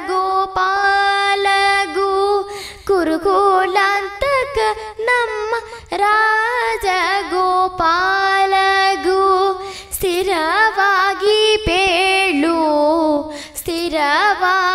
ಪೇಳು ಬಧರಿ ನಾರ ಎಣಗೋ ಆರಿಗೆ ಆರಿಗೆ ಆರಿಗೆ ವಧುವಾದೆ ಅಂಬುಜಾಕ್ಷಿ ಆರಿಗೆ ವಧುವಾದೆ. ಬಹಳ ಸಂತೋಷ ಸುಮಧುರವಾದ ಗೀತೆಯನ್ನು ನಮಗಾಗಿ ಮತ್ತು ನಮ್ಮ ಕೇಳುಗರಿಗಾಗಿ ವ್ಯಕ್ತಪಡಿಸಿದ್ದಕ್ಕೆ ಧನ್ಯವಾದ. ಈಗ ತಾವು ಪ್ರಸ್ತುತ ಪ್ರಾಥಮಿಕ ಶಿಕ್ಷಣವನ್ನು ಪಡೀತಾ ಇದ್ದೀರಾ. ಈ ಪ್ರಾಥಮಿಕ ಶಾಲಾ ಹಂತದಲ್ಲೇ ತಾವು ಕರ್ನಾಟಕದ ಒಂದು ಖ್ಯಾತ ಕಾರ್ಯಕ್ರಮದಲ್ಲಿ ಭಾಗವಹಿಸಿ ಬಂದ್ರಿ. ಪ್ರಸ್ತುತವಾಗಿ ಭರತನಾಟ್ಯ ಮತ್ತು ಸಂಗೀತ ಇದರಲ್ಲೆಲ್ಲ ತೊಡಸ್ಕೊಳ್ತಾ ಇದ್ದಾರಲ್ಲ, ಈ ರೀತಿಯ ಕಾರ್ಯಕ್ರಮದಲ್ಲಿ ಭಾಗವಹಿಸಲಿಕ್ಕೆ ಶಾಲಾ ಶಿಕ್ಷಕರ ಸಹಕಾರ ಅನ್ನೋದು ತುಂಬ ಮುಖ್ಯ. ಹೌದು. ತಮ್ಮ ಶಾಲಾ ಶಿಕ್ಷಕರ ಸಹಕಾರ ಹೇಗಿದೆ? ನಾನು ಫಸ್ಟ್ LKG ಇಂದ 6th ಸ್ಟ್ಯಾಂಡರ್ಡ್ವರೆಗೂ ಹೋಗಿದ್ದು HD ಕೋಟೆಯಲ್ಲೇ ಇರುವ ಸೆಂಟ್ ಮೇರಿ ಸೆಂಟ್ರಲ್ ಸ್ಕೂಲಲ್ಲಿ. ಅಲ್ಲಿ ಏನಂತಂದರೆ ಟೀಚರ್ಸ್ ಎಲ್ಲ ತುಂಬ HM ಟೀಚರ್ಸ್ ಎಲ್ಲ ತುಂಬ ಸಪೋರ್ಟ್ ಮಾಡೋರು. ಅವ್ರು ಯಾವುದೇ ಕಾರಣಕ್ಕೂ ಮಾಡಬೇಡ ಅಂತ ಹೇಳ್ತಿರ್ಲಿಲ್ಲ, ಮಾಡು. ಮತ್ತು ಇವಾಗಲೂ ಸೆಲೆಕ್ಟ್ ಆಗಿ ಹೋದ್ಮೇಲೆ ಇನ್ವೈಟ್ ಮಾಡಿದ್ಮೇಲೆ ನೀನು ಈ ಥರ ಚೆನ್ನಾಗಿ ಮಾಡಿದೆ, ಪಾತ್ರಗಳೆಲ್ಲ ನನಗೆ ಸತ್ಯಭಾಮೆದು ಇಷ್ಟ ಆಯಿತು, ರಚಿತಾರಾಮ್ದು ಇಷ್ಟ ಆಯಿತು, ಹೀಗೆ ಟ್ರೈ ಮಾಡ್ತಾಯಿರು, ಆಡಿಷನಲ್ಲೇ ಏನಾಯಿತು ಅಂತೆಲ್ಲ ವಿಚಾರಿಸೋರು. ಆ್ಯಂಡ್ ಇವಾಗ ಪ್ರೆಸೆಂಟ್ ಇಯರ್ 7th ಓದ್ತಿರೋದು ನಾನು Saint Joseph Central School English ಮೀಡಿಯಮಲ್ಲಿ ಹೋಗ್ತಾ ಇದ್ದೀನಿ. ಅಲ್ಲೂ ಅಷ್ಟೇ ಇವಳು ನಮ್ಮ ಸ್ಕೂಲ್ಗೆ ಹೆಮ್ಮೆ. ಈ ವರ್ಷ ಬಂದಿರೋದಾದರೂ ನ್ಯೂ ಸ್ಟೂಡೆಂಟ್ ಆದರೂ ನಮ್ಮ ಸ್ಕೂಲ್ಗೆ ಹೆಮ್ಮೆ. ಎಲ್ಲದರಲ್ಲೂ ಡ್ಯಾನ್ಸಲ್ಲಿ ಓದೋದ್ರಲ್ಲಿ ಎಲ್ಲದರಲ್ಲೂ ಇದ್ದಾಳೆ ಅಂತ ಹೆಮ್ಮೆ. ನಮ್ಮ ಸವಿತಾ ಮ್ಯಾಮ್ HM ಅವರು ಮತ್ತು ಟೀಚರ್ಸು ಎಲ್ಲ ಚೆನ್ನಾಗಿ ಮಾಡ್ತಿದ್ದೆ, ಹೆಂಗಿತ್ತು ಅಲ್ಲೆಲ್ಲ ಎಕ್ಸ್ಪೀರಿಯೆನ್ಸು, ನೀವೇನಿಗೆ ಇವಾಗೆಲ್ಲ ಎಕ್ಸ್ಪೀರಿಯೆನ್ಸ್ ಕೇಳ್ತಿದ್ರೆ ಅವ್ರ ಹತ್ರ ವಿಚಾರಿಸೋರು. ಎಲ್ಲದರಲ್ಲೂ ನನ್ನ ಅಂತಂದರೆ ಪುಷ್ ಮಾಡ್ತಿದ್ರು, ಈ ಥರದ್ರಲ್ಲಿ ಹೋಗು, ಈ ಥರದ್ರಲ್ಲಿ ಹೋಗು ಅಂತ ಐಡಿಯಾಸ್ ಕೊಟ್ಟಿದ್ದು ಉಂಟು. ಮತ್ತೊಂದು ಬಹುಮುಖ್ಯ ಅಂತ ಬಂತು ಅಂದರೆ, ಈಗ ಪ್ರಸ್ತುತ ತಾವು ಈ ಕಲೆಗಳಲ್ಲಿ ತೊಡಸ್ಕೊಂಡು ಈ ಹಂತದಲ್ಲಿ ಜನರನ್ನ ಮೆಚ್ಚುಗೆ ಪಡ್ಕೊಂಡಿದ್ದೀರಾ ಅಂದರೆ ಇದಕ್ಕೆ ಪ್ರಮುಖವಾಗಿ ತಮ್ಮ ಕುಟುಂಬದವರ ಸಹಕಾರ ಮತ್ತು ಸಹಕಾರ ಅನ್ನೋದ್ರ ಜೊತೆಗೆ ಅವರ ತ್ಯಾಗ ಅನ್ನೋಂಥದ್ದನ್ನು ಹೇಳೋದಕ್ಕೆ ಇಷ್ಟಪಡ್ತೀನಿ. ಇದು ಬಹಳ ಮುಖ್ಯ. ಇದ್ರ ಬಗ್ಗೆ ತಮ್ಮ ಅನುಭವ ಹಂಚ್ಕೊಳ್ಳಿ. ಮೊದಲನೇದಾಗಿ ನಾನು ಇಲ್ಲಿ ಇಂಟರ್ವ್ಯೂಗೆ ಏನು ಕೂತಿದ್ದೀನಿ, ಅಲ್ಲಿ ಫೈನಲಿಸ್ಟ್ ಏನಾಗಿದ್ದೀನಿ, ಇದಕ್ಕೆ ಮೇನ್ ಪಿಲ್ಲರ್ಸೇ ನನ್ನ ತಂದೆ ತಾಯಿ, ನಮ್ಮ ಚಿಕ್ಕಪ್ಪ, ನಮ್ಮ ಫ್ಯಾಮಿಲಿ ಮೆಂಬರ್ಸು. ಏನಕ್ಕೆ ಅಂತಂದರೆ ಕೆಲವೊಬ್ರು ಮನೇಲಿ ಅದಕ್ಕೆಲ್ಲ ಪ್ರೋತ್ಸಾಹ ಕೊಡಲ್ಲ. ಯಾಕಂತಂದ್ರೆ ಅದು ಅವ್ರ ಇಷ್ಟ, ಅವ್ರ ಪ್ರೋತ್ಸಾಹ ಕೊಡಲ್ಲ. ಅಂಥದ್ರಲ್ಲಿ ನನ್ನ ಮನೇಲಿ ನನಗೆ ಪ್ರೋತ್ಸಾಹ, ನೀನು ಈ ಫೀಲ್ಡಲ್ಲಿ ಹೋಗು, ನಾನು ಈ ಫೀಲ್ಡಲ್ಲಿ ಹೋಗ್ತೀನಿ, ಹೋಗು, ಎಲ್ಲ ಫೀಲ್ಡಲ್ಲೂ ನನಗೆ ಇದು ನಿನಗೆ ರಿಸ್ಕ್ ಆಗುತ್ತಾ ಅಂತ ಕೇಳ್ಬಿಟ್ಟು ವಿಚಾರಿಸಿ ಯಾವುದಕ್ಕಾದರೂ ಸೇರಿಸ್ತೀನಿ, ನೀನು ಕಲಿಯೋಕ್ಕೆ ರೆಡಿ ಇರು ಅಂತ. ಕೆಲವೊಂದು ಸಲ ನಾನೇ ಬೇಡ ಅಂತ ಹೇಳಿದ್ರು ಯೂಸ್ ಆಗುತ್ತೆ ಅಂತ ಅವರೇ ನನ್ನ ಮುಂದೆ ಕಳಿಸ್ತಾರೆ. ಈ ಥರ ಮಾಡು, ಎಲ್ಲದರಲ್ಲೂ ಮುಂದೆ ಇರಬೇಕು ಮಕ್ಕಳು ಅಂತ, ಟ್ಯಾಲೆಂಟೆಡ್ ಇದೆಯಾ, ಯಾಕೆ ಯೂಸ್ ಮಾಡ್ಕೋಬಾರ್ದು ಅಂತ. ಒಂದು ಪ್ರೋಗ್ರಾಮ್ಗೂ ಅವಳು ಬರಲ್ಲ, ಅವಳಿಗೆ ಹಂಗಿದೆ, ಅವಳಿಗೆ ಇದೆಲ್ಲ ಇಷ್ಟ ಆಗಲ್ಲ ಅಂತ ಕೇಳಲ್ಲ ಅವರು. ಆದರೆ ನಮ್ಮ ಮನೇಲಿ ಹಂಗಲ್ಲ, ನನ್ನ ಕೇಳಿ ನಿಂಗೆ ಇಷ್ಟ ಇದೆ ಅಂತ ಕೇಳಿ ನನ್ನ ವಿಚಾರಿಸಿ ಅವರು ಡಿಸಿಷನ್ ತೊಗೊಂಡು ನಾವೆಲ್ಲ ಇಷ್ಟಪಟ್ಟರೆ ಅವ್ರಿಗೂ ಖುಷಿಯಿಂದನೇ ನನ್ನ ಪ್ರೋಗ್ರಾಮ್ ಕಳಿಸೋದು. ಅವರೇ ನಾನು ಬೇಜಾರು ಮಾಡಿಕೊಂಡು ಇದೆಲ್ಲ ಯಾಕೆ ಬೇಕು, ಓದೋದ ಕಡೆ ಮಾತ್ರ ಇರು, ಮನೇಲಿ ಕೂತ್ಕೊಂಡಿರು ಓದ್ಕೊಂಡು ಅವೆಲ್ಲ ಮಾಡಲ್ಲ. ಆ್ಯಂಡ್ ಅಲ್ಲಿಗೆ ಹೋಗೋಕ್ಕೆ ನನಗೆ ಕುಟುಂಬದವರೇ ಕಾರಣ, ನೀವು ಹೇಳ್ದಂಗೆ. ಆ್ಯಂಡ್ ಸ್ನೇಹಿತರು ಕೂಡ, ನಾನು ರಶ್ಮಿತಾ ಕ್ಲೋಸ್ ಫ್ರೆಂಡು, ಅವಳು ಎಲ್ಲರಿಗೂ ಹೇಳ್ಕೊಬಾರ್ದು ನನ್ನ ಫ್ರೆಂಡ್ ಈ ಥರ ಸೆಲೆಕ್ಟ್ ಆಗಿದ್ದಾಳೆ ಹಂಗೆ ಹಿಂಗೆ ಅಂತ. ನಮ್ಮ ಅಪ್ಪನ ಫ್ರೆಂಡ್ಸು, ನಮ್ಮ ಸುನಿ ಅಂಕಲ್ ಎಲ್ಲರೂ, ಮತ್ತು ನಮ್ಮ ಚಿಕ್ಕಪ್ಪನೂ ಅಷ್ಟೇ. ನಮ್ಮ ಚಿಕ್ಕಪ್ಪ ನೀನು ಹೋಗಿರು, ನಾನು ಇಲ್ಲಿ ಅಂಗಡಿ ಕಡೆ ನೋಡ್ಕೋತೀನಿ, ಯಾಕಂದರೆ ತುಂಬ ಹಿಂಸೆ ಆಗಿಬಿಡೋದು. ಯಾಕಂತಂದರೆ ಇಲ್ಲಿರಲ್ಲ ಅಲ್ಲಿಲ್ಲ ಅಂತ ನಮ್ಮ ಅಪ್ಪನ ಕನ್ಫ್ಯೂಸು. ನಮ್ಮ ಚಿಕ್ಕಪ್ಪ ಎಲ್ಲ ನಮ್ಮ ಅಪ್ಪನಿಗೆ ಎಲ್ಲ ಹೆಲ್ಪ್ ಮಾಡೋದು, ನಮ್ಮ ಅಪ್ಪ ಎಲ್ಲ ನಮ್ಮ ಚಿಕ್ಕಪ್ಪನಿಗೆ ಹೆಲ್ಪ್ ಮಾಡೋದು, ಈ ಥರ ಎಲ್ಲ ಹೆಲ್ಪ್ ಮಾಡ್ತಿದ್ರು. ಇನ್ನು ನಮ್ಮಮ್ಮ ಅಲ್ಲಿರೋಕೆ ನಂಗೆ ಸರಿ ಹೋಗ್ತಿತ್ತಲ್ಲ. ನಮ್ಮ ಅಪ್ಪ, ನಮ್ಮಮ್ಮ, ನಮ್ಮ ಚಿಕ್ಕಪ್ಪ, ಸುನಿ ಅಂಕಲ್ ಅವ್ರ ಬಗ್ಗೆ ಹೇಳಬೇಕು. ಯಾಕಂತಂದರೆ ಅವ್ರು ಅಷ್ಟು ಕ್ಲೋಸ್ ಏನಲ್ಲ ನಮಗೆ ನಿಜವಾಗ್ಲೂ ಹೇಳಬೇಕು ಅಂತಂದರೆ. ಆದರೂ ಅವರು ನಮ್ಮ ಮಾವ ಹಂಗೆ ಹಿಂಗೆ ನಾವು ಇರಬೇಕು ಅಂಗಡೀಲಿ, ನಮ್ಮ ಅಕ್ಕನ ಮಗಳು ಅಲ್ಲಿ ಹೋಗಿದ್ದಾಳೆ ಅಂತ ತ್ಯಾಗ ಮಾಡೋದು ತುಂಬ ಖುಷಿ. ಅದು ನಮ್ಮ ಹೋಲ್ ಕುಟುಂಬ ನನ್ನ ಜೊತೆ ನಿಂತ್ಕೊಂಡಿರಲಿಲ್ಲ ಮೇನ್ ಪಿಲ್ಲರ್ ಆಗಿ ಅಂತಂದರೆ ಇದೆಲ್ಲ ಸಾಧ್ಯ ಆಗ್ತಿರಲಿಲ್ಲ. ಈಗ ತಾವು ಈ ರೀತಿಯ ನೃತ್ಯ, ನಟನೆ, ಹಾಡುಗಾರಿಕೆ ಈ ಕಲೆಗಳಲ್ಲಿ ತೊಡಸ್ಕೊಳ್ತಾ ಇದ್ದೀರಾ. ಓದಿನಲ್ಲೂ ಹೀಗೆ ಮುಂದೆ ಇದ್ದೀರಾ ಅಥವಾ ಹಿಂದೆ ಉಳಿದ್ಬಿಟ್ಟಿದ್ದೀರಾ? ಇಲ್ಲ, ನಾನು ಓದೋದ್ರಲ್ಲಿ 100% ಕೊಟ್ಟೆ ಕೊಡ್ತೀನಿ. ನಮ್ಮಮ್ಮ ಎಲ್ಲರ ಹತ್ರನೂ ಹೇಳ್ತಾರೆ ಕ್ಲಾಸ್ಗೆ ಫಸ್ಟು ಅಂತ ಹೇಳ್ತಾರೆ. ಯಾಕೆ ಅಂತಂದರೆ ಅವ್ರು ಹೇಳೋದು ನನ್ನ ಮೇಲಿನ ಕಾನ್ಫಿಡೆನ್ಸ್ಗೆ. ಅವರಲ್ಲೇನು ಕಾನ್ಫಿಡೆನ್ಸ್ ಐತೆ ನನಗೂ ಅಷ್ಟೇ ಕಾನ್ಫಿಡೆನ್ಸ್ ಇದೆ. ಓದೋದ್ರಲ್ಲಿ ಗ್ಯಾರಂಟಿ ಇರೋದಕ್ಕೆ ನಾನು ಈ ಕಡೆ ಬ್ಯಾಲೆನ್ಸ್ ಮಾಡೋಕ್ಕಾಗ್ತಿರೋದು. ಓದೋದ್ರ ಮೇಲೆ ಏನಾದರೂ 50-50 ಗ್ಯಾರಂಟಿ ಇಲ್ಲ ಅಂತಿದ್ರೆ ಈ ಕಡೆ ಮನೇಲಿ ಏನಾದರೂ ಫಸ್ಟು ಇದಕ್ಕೆ ಪ್ರಿಫರೆನ್ಸ್ ಕೊಡ್ತಿದ್ದು. ಆದರೆ ಇದರಲ್ಲಿ ಇವಳು ಗ್ಯಾರಂಟಿ ಇದ್ದಾಳೆ ಅಂತ ಗುರ್ಸೆ ನನ್ನ ಎಲ್ಲ ಕ್ಲಾಸ್ಗೂ ಹಾಕಿರೋದು. ಆ್ಯಂಡ್ ನಾನು ಗ್ಯಾರಂಟಿ ಇಟ್ಕೊಂಡೆ ಎಲ್ಲದರಲ್ಲೂ ಬ್ಯಾಲೆನ್ಸ್ ಮಾಡ್ತಿರೋದು. ಯಾಕಂತಂದರೆ ಕಷ್ಟ ಆಗಲ್ಲ ನನಗೆ. ಭರತನಾಟ್ಯ ಟೈಮಿಂಗ್ಸು ವಾರದಲ್ಲಿ 2 ಕ್ಲಾಸ್ ಇರುತ್ತೆ, ಆರಾಮಾಗಿ ಹೋಗಿ ಬರ್ತೀನಿ. ಇನ್ನು ಮ್ಯೂಸಿಕ್ ಕ್ಲಾಸ್ ವಾರದಲ್ಲಿ 2 ದಿನ ಇರುತ್ತೆ, ಅದರಲ್ಲೂ ಆರಾಮಾಗಿ ಹೋಗ್ತೀನಿ. ಇನ್ನು ಮಿಕ್ಕಿದೆಲ್ಲ ಎಜುಕೇಷನ್ನೇ, ಓದೋದು, ಟ್ರೆಸ್ಟಲ್ಲೆಲ್ಲ ಜಾಸ್ತಿ ಮಾರ್ಕ್ಸ್ ತೆಗಿಯೋಕ್ಕೆ ಇದು ಮಾಡೋದು, ಈ ಥರ ಎಲ್ಲ ಓದೋದ್ರ ಕಡೆ ಎಜುಕೇಷನ್ನೇ main key to succeed our life ಅನ್ನಂಗೆ.